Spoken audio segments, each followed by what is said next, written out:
रामगढ़ राज्य में राजा प्रताप सिंह का राज हुआ करता था। राजा प्रताप सिंह बहुत ही उदार और दयालु थे। सभी राज्य के लोग राजा का बहुत सम्मान करते थे। राजा की एक प्रिय रानी थी, रानी तारा, जो बहुत ही सुंदर थी और राजा की सबसे प्रिय भी। वो जो कुछ भी कहती, राजा प्रताप उसे अवश्य ही पूरा करते थे। एक दिन राजा के दरबार में कुछ सैनिक राजा के समक्ष रानी तारा का संदेश लेकर आते हैं। महाराज की जय हो। महाराज, रानी तारा की तबीयत ठीक नहीं है। उन्होंने आपको शीघ्र ही याद किया है महाराज। तभी राजा रानी तारा के पास उनके कमरे में जाते हैं। क्या बात है हमारी प्रिय रानी, क्या हुआ है आपको जो आपने हमें शीघ्र ही बुलाया है? सब ठीक तो है ना महारानी? आज आप दरबार में भी उपस्थित नहीं थी। महाराज, अब क्या ही बताऊं। महाराज, मेरी कई दिनों से एक इच्छा हुई है, लेकिन मुझे लगता है वो शायद ही पूरी हो पाएगी महाराज। मैं क्या करूं महाराज? अरे अरे, मेरी प्रिय रानी रोती क्यों हो? क्या कोई ऐसी इच्छा है जो हम पूरी नहीं कर सकते? बताओ हमें, क्या इच्छा हुई है आपकी? हम उसे अवश्य ही पूरा करेंगे। महाराज, मेरी कई दिनों से शाही खीर खाने की इच्छा हुई है, लेकिन महाराज, हमारे शाही हलवाई की तबीयत ठीक ना होने की वजह से वो महल में उपस्थित नहीं है। हाँ, आप बताइए ना, ऐसे में मैं शाही खीर कैसे खा पाऊंगी? बस इसी चिंता में मेरा स्वास्थ्य बिगड़ता जा रहा है महाराज। अब आप ही कुछ कीजिए ना महाराज। अरे अरे मेरी प्रिय रानी, पहले आप चुप हो जाओ। अगर महल में शाही हलवाई नहीं है तो क्या हुआ? हम किसी और हलवाई से आपके लिए शाही खीर बनवा देते हैं। नहीं नहीं नहीं महाराज, मुझे ऐसे ही किसी भी मामूली हलवाई के हाथों से बनी खीर नहीं खानी। बता देती हूँ आपको, मुझे शाही हलवाई के हाथ की बनी शाही खीर ही खानी है बस। आप जल्दी से कहीं से भी शाही हलवाई को बुलाएं जो सबसे स्वादिष्ट शाही खीर बनाता हो। हाँ। राजा रानी की ऐसी बातें सुनकर सोच में पड़ गया।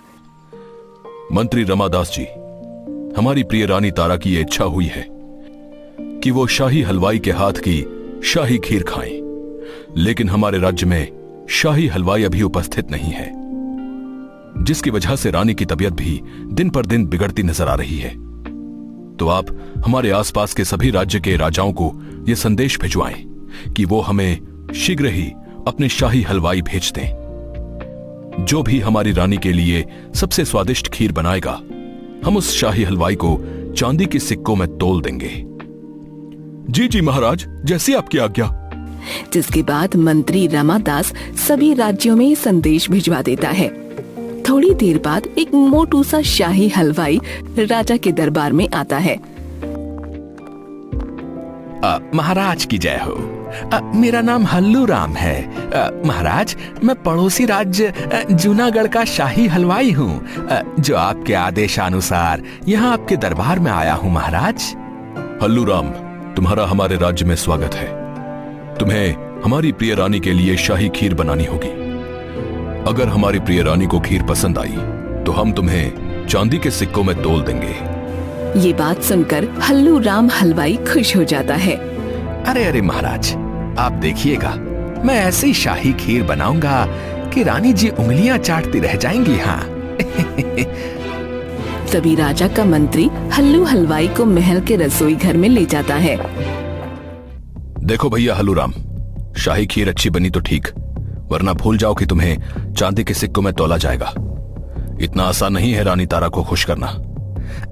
जी जी जी मंत्री जी, मैं ध्यान रखूंगा, लेकिन आप भी ये जान लीजिए कि चांदी के सिक्कों में तो मैं ही तो लूंगा। मेरे जैसा भला कोई और शाही हलवाई थोड़े ही है। जिसके बाद मंत्री वहाँ से चला जाता है और हल्लू हलवाई खीर बनाने लगता है। ऐसी खीर बनाऊंगा कि चांदी के सिक्के मेरे ही पास आएंगे। हाँ, एक काम करता हूँ भैया, खीर में थोड़ा और बादाम डाल देता हूँ, फिर देखता हूँ रानी जी को कैसे पसंद नहीं आती मेरी बनाई खीर।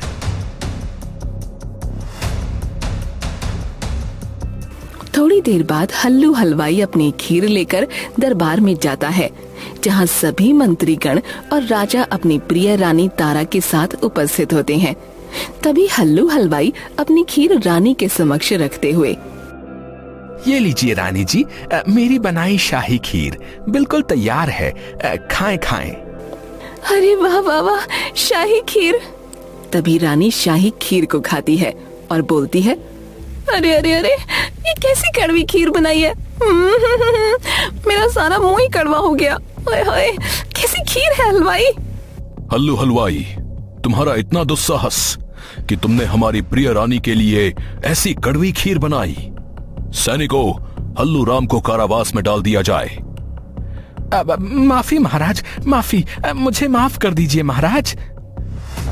लेकिन कुछ सैनिक हल्लू राम को वहाँ से ले जाते हैं। तभी रानी राजा से, ये क्या महाराज, मैं आज भी शाही खीर नहीं खा पाऊंगी। नहीं नहीं नहीं महाराज, मेरे सब्र का बांध अब टूट रहा है। आप कुछ कीजिए ना, मुझे स्वादिष्ट शाही खीर खानी है, वो भी शाही हलवाई के हाथ की। राजा प्रताप रानी की ये बात सुनकर बड़े दुखी हो जाते हैं। कई दिनों तक यही सिलसिला चलता रहा।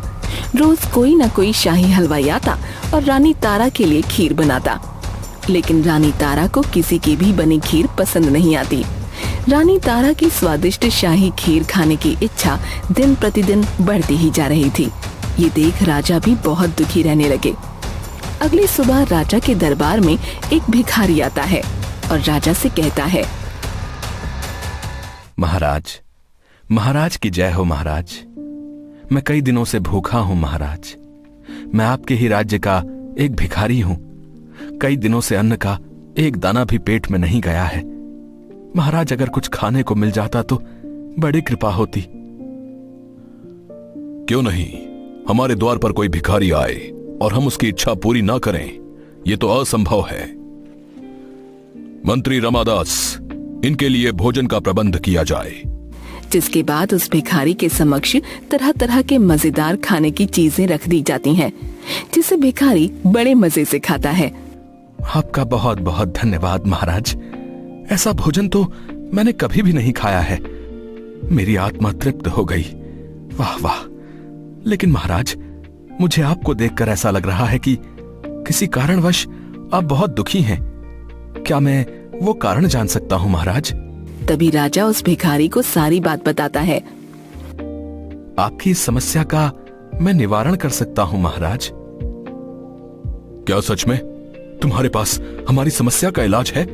बताओ हमें। इसके बदले में तुम जो भी मांगोगे हम तुम्हें अवश्य देंगे।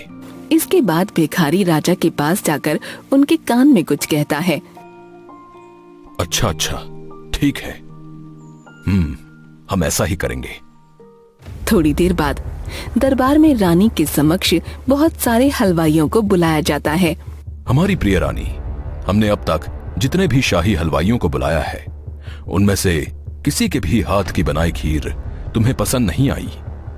आज हमने दूसरे राज्य के कुछ शाही हलवाइयों को बुलाया है। अब तुम ही इन सभी में से उस शाही हलवाई को चुनोगी जो तुम्हारे लिए शाही खीर बनाएगा। लेकिन ध्यान रहे हमारी प्रिय रानी, यह आपके पास आखिरी मौका है। इसके बाद महल में कोई और शाही हलवाई नहीं आएगा। आपको अपनी शाही खीर खाने की इच्छा को खत्म करना होगा। ये सुनकर रानी काफी सोच में पड़ जाती हैं और बड़ी उदासी की आवाज में बोलती हैं। जी जी ठीक है महाराज, हमें आपका ये निर्णय स्वीकार है। अगर आज मुझे शाही खीर पसंद नहीं आई तो मैं अपनी स्वादिष्ट शाही खीर खाने की इच्छा को खत्म कर दूंगी। हाँ। जिसके बाद रानी उन सभी हलवाइयों में से एक बहुत ही अच्छे लिबास पहने और सिर पर लाल पगड़ी पहने हलवाई को चुनती है। महाराज, यही मेरे लिए शाही और अंतिम खीर बनाएगा। ये तो बहुत बड़े राजघराने के प्रतीत होते हैं। महाराज, ये बाकी के सभी हलवाई तो बस ऐसे ही किसी मामूली राजघराने के लगते हैं। नहीं नहीं नहीं महाराज, ये शाही हलवाई ही मेरे लिए शाही खीर बनाएगा। हाँ। जिसके बाद वो व्यक्ति महल की रसोई में जाता है और रानी के लिए बड़े मन से खीर बनाने लगता है। थोड़ी देर बाद वो हलवाई अपनी बनाई शाही खीर के साथ दरबार में उपस्थित होता है और रानी के समक्ष अपनी खीर पेश करता है। प्रिय रानी, खीर खाइए और बताएं कि आपके द्वारा चुने इस हलवाई की खीर का स्वाद कैसा है। तभी रानी अपना सिर हाँ में हिलाती हुई वो खीर खाती है। एक निवाला खाते ही अरे वाह वाह महाराज, कितनी स्वादिष्ट खीर है। वाह वाह वाह, इतने मजे की खीर तो मैंने कभी नहीं खाई। वाह वाह वाह, बहुत ही स्वादिष्ट, कोई जवाब ही नहीं है महाराज। वाह वाह महाराज, मैं तो कहती हूँ इस हलवाई को आप अपने ही राज्य में रख लीजिए। मेरी स्वादिष्ट खीर खाने की इच्छा पूर्ण हुई महाराज। देखो महाराज, मैंने बहुत ही बड़े राज्य के घराने के शाही हलवाई को चुना है, जिसके हाथों में तो जादू है। वाह वाह वाह, बहुत बढ़िया बहुत बढ़िया। और देखते ही देखते रानी सारी खीर चट कर जाती है। रानी को ऐसे खीर खाता देख राजा और दरबार में बैठे सभी लोग बहुत खुश होते हैं। हमारी प्रिय रानी, तुम्हारे मुंह से ये सब सुनकर हमें बहुत अच्छा लगा, लेकिन तुमने जो हलवाई चुना है वो कोई बड़े राजघराने का हलवाई नहीं, बल्कि एक गरीब और मामूली सा हलवाई है। क्या कहा महाराज? ये गरीब और मामूली हलवाई है? लेकिन महाराज, इसकी बनाई खीर का तो कोई जोड़ ही नहीं है। महाराज, ऐसी स्वादिष्ट खीर क्या कोई मामूली सा हलवाई भी बना सकता है? महाराज, नहीं नहीं, मुझे यकीन नहीं होता। कहाँ राजा भोज और कहाँ गंगू तेली, लेकिन मैं कुछ समझ नहीं पा रही हूँ महाराज। हमारी प्रिय रानी, तुम्हारी यही सोच बदलने के लिए तो हमने ये सब कुछ किया। तुम्हें लगता था तुम्हारे लिए स्वादिष्ट खीर कोई बड़े राजघराने का हलवाई ही बना सकता है, लेकिन दरबार में उपस्थित सभी हलवाई आज किसी बड़े राज्य के शाही हलवाई नहीं, बल्कि मेरे ही राज्य के बेहद गरीब और मामूली हलवाई थे। और तुमने उन सभी में से सबसे गरीब हलवाई चंदू को चुना, जो बेहद ही मामूली घराने का है, लेकिन तुम उसके अच्छे कपड़े देखकर प्रभावित हो गई और सोचा ये जरूर किसी बड़े राजघराने का शाही हलवाई होगा। ये सब हमने सिर्फ आपको ये एहसास दिलाने के लिए किया कि आदमी किसी बड़े घराने या अच्छे कपड़े पहनने से गुणवान नहीं होता, बल्कि अपने कर्म से होता है। जी रानी जी, महाराज बिल्कुल सत्य कह रहे हैं। मैं किसी बड़े राजघराने का शाही हलवाई नहीं हूँ, बल्कि मैं तो एक बेहद ही गरीब और मामूली सा हलवाई हूँ, जो आपके ही राज्य में एक छोटी सी दुकान चलाता है। महाराज के आदेश अनुसार ही मैं यहाँ आया हूँ रानी जी। रानी को अपनी गलती का एहसास होता है। मुझे माफ कर दीजिए महाराज, मैं कितना गलत सोचती थी। मुझे लगता था बड़े राजघराने का शाही हलवाई ही स्वादिष्ट शाही खीर बना सकता है, लेकिन आपके इस मामूली से हलवाई ने तो मुझे गलत साबित कर दिया। महाराज, वाकई इंसान अपने कर्म से बड़ा होता है, किसी बड़े घराने से नहीं। रानी की ये बात सुनकर दरबार में उपस्थित सभी लोग बहुत खुश हो जाते हैं। क्यों महाराज, काम कर गई ना मेरी तरकीब। तो अब उपहार स्वरूप मैं रोज आपके दरबार में भोजन करने आया करूंगा, और हाँ, बहुत सारे गुलाब जामुन भी खाऊंगा। हाँ। अरे हाँ, क्यों नहीं। तुम्हारी ये इच्छा जरूर पूरी होगी। भिखारी की ये बात सुनकर दरबार में उपस्थित सभी लोग जोर जोर से हंसने लगते हैं, और अंत में चंदू हलवाई को चांदी के सिक्कों के साथ तराजू में तौल दिया जाता है। वहाँ उपस्थित सभी लोग ये देखकर बहुत खुश होते हैं, राजा की जय जयकार करने लगते हैं।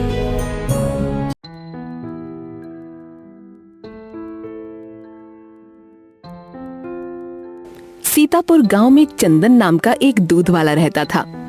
उसका दूध का काम पुश्तों से चला आ रहा था। उसके दादा पिता सभी दूध बेचने का काम करते थे। चंदन भी दूध बेचने का काम करता था। हालांकि गांव में और भी दूध वाले थे, पर चंदन का ही दूध सबसे अच्छा होता था। अरे बेटा, क्या खिलाते हो अपनी गायों को, हैं? इतना मीठा दूध होता है कि मन खुश हो जाता है भैया। काका, मेरी गाय मेरे बच्चे की तरह है। मैं उनका बहुत ख्याल रखता हूँ, अच्छा चारा खिलाता हूँ, अच्छी देखभाल करता हूँ। इस वजह से वो मुझे इतना अच्छा दूध देती है। हाँ बेटा, ये तो है। मैं देखता हूँ तुम कितना ख्याल रखते हो अपनी गायों का। चंदन अपनी गायों की इतनी देखभाल करता था कि वो अपनी कमाई का बहुत बड़ा हिस्सा गायों की देखभाल में लगा दिया करता था, जो उसकी पत्नी को पसंद नहीं था। चंदन की पत्नी ज्यादा से ज्यादा दूध बिकवा कर अधिक मुनाफा कमाना चाहती थी। भोला बेटा, मेरे बेटे मंगलू की शादी है, मुझे 20 किलो दूध चाहिए। अरे वाह काका, मंगलू की शादी है। मंगलू की शादी के लिए बधाई, पर काका 20 किलो तो शायद नहीं हो पाएगा। पर बेटा, फिर कैसे बनेगी अच्छी मिठाइयाँ? ठीक है काका, मैं कोशिश करूंगा, पर 20 किलो फिर भी नहीं हो पाएगा। गाय जितना दूध देगी उतना ही भेज सकता हूँ। अभी ज्यादा दूध नहीं दे पाऊंगा, 12 किलो दूध दे दूंगा। अच्छा ठीक है। फिर काका पड़ोस के भीमा की डेयरी में जाते हैं और बाकी के 8 किलो के दूध का ऑर्डर दे देते हैं। शाम को चंदन घर जाता है और खाना खाते हुए अपनी पत्नी रमा को सुबह की बात बताता है। दूध के व्यापार में बस यही दिक्कत है, गाय जितना दूध देगी उतना ही बेच सकते हैं। वो तो है, पर आप ये क्यों बोल रहे हैं कि क्या हुआ?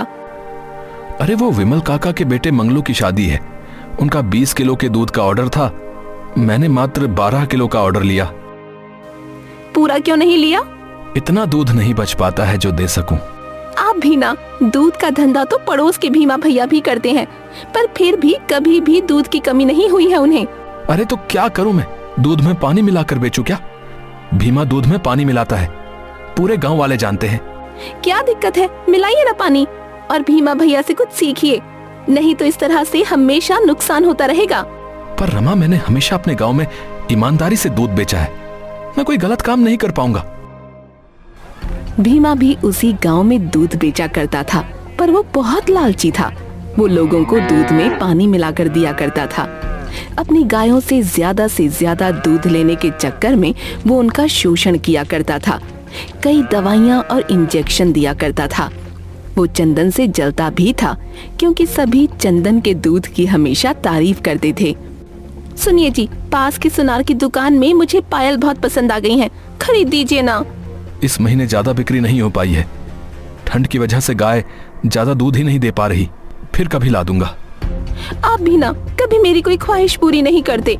अभी कुछ दिन पहले ही भीमा भैया ने अपनी पत्नी वैशाली भाभी को सोने का हार दिलवाया है, और आप एक चांदी की पायल भी नहीं दिला सकते मुझे। मैं क्या करूं रमा? आप कुछ मत कीजिए, मैं ही करती हूँ। मैं जा रही हूँ अपने मायके। रमा चंदन से रूठकर अपने मायके चली जाती है। कुछ दिन बाद रमा को मना करके ले आता हूँ, वो बहुत अच्छी है, मान जाएगी। चंदन रमा को लेने के लिए उसके मायके जाने लगा। रास्ते में एक कृष्ण मंदिर था। चंदन कुछ देर आराम के लिए वहां ठहर गया। वहां एक साधु बाबा बैठे थे। कहाँ जा रहे हो चंदन? आप तो अंतर्यामी हैं महाराज, मैं अपनी पत्नी को लेने जा रहा हूँ। मेरा एक काम करोगे चंदन?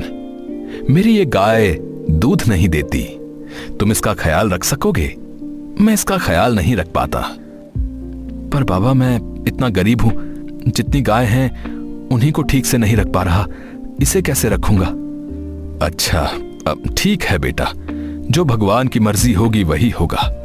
चंदन वहां से जाने लगता है, पर वो गाय उसके पीछे पीछे आने लगती है।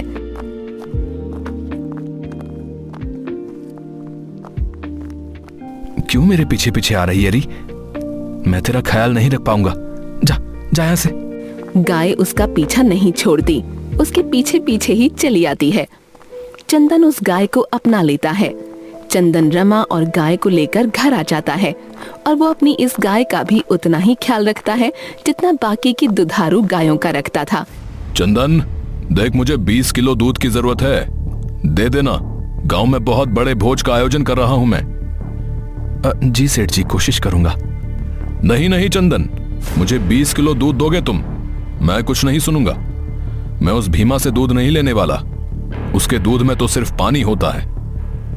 जी जी सेठ जी। घर आकर वो दूध निकालता है।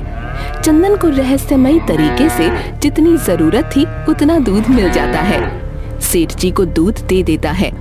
अब चंदन के साथ अक्सर ऐसा होने लगा। उसे जब जितने दूध की जरूरत होती थी, उसकी गाय उतना ही दूध देती थी। उसे कभी दूध की कमी नहीं होती थी। चंदन की आमदनी बहुत बढ़ गई थी। चंदन की पत्नी भी अब उससे खुश रहने लगी। ये देखकर कि चंदन का व्यापार बढ़ रहा है, भीमा को चंदन से ईर्ष्या होने लगी। ये चंदन भी ना पता नहीं कहां से इतना दूध लाता है, कुछ तो बात जरूर है। अरे चंदन, इतना दूध कहां से लाया है रे तू? है पानी मिला रहा है क्या दूध में? कैसी बात करते हो भीमा भैया, मैं ये सब काम नहीं करता। मेरी गाय मुझे हमेशा पूरा दूध दे रही है, जब से मैं अपनी नई गाय को लेकर आया हूँ। कहां से लाया है तू अपनी नई गाय? चंदन भीमा को सब बता देता है। फिर भीमा भी उसी मंदिर में जाता है और साधु बाबा से गाय मांगता है। क्यों बेटा, तुम्हारे पास तो बहुत सी गायें हैं, तुम्हें और गाय क्यों चाहिए? आपने चंदन को एक गाय दी थी, मुझे भी दे दीजिए बाबा। साधु बाबा तो अंतर्यामी थे, वो सब जानते थे। वो बोले, देख भीमा, मेरे पास और गाय नहीं है, तो कुछ और मांग ले।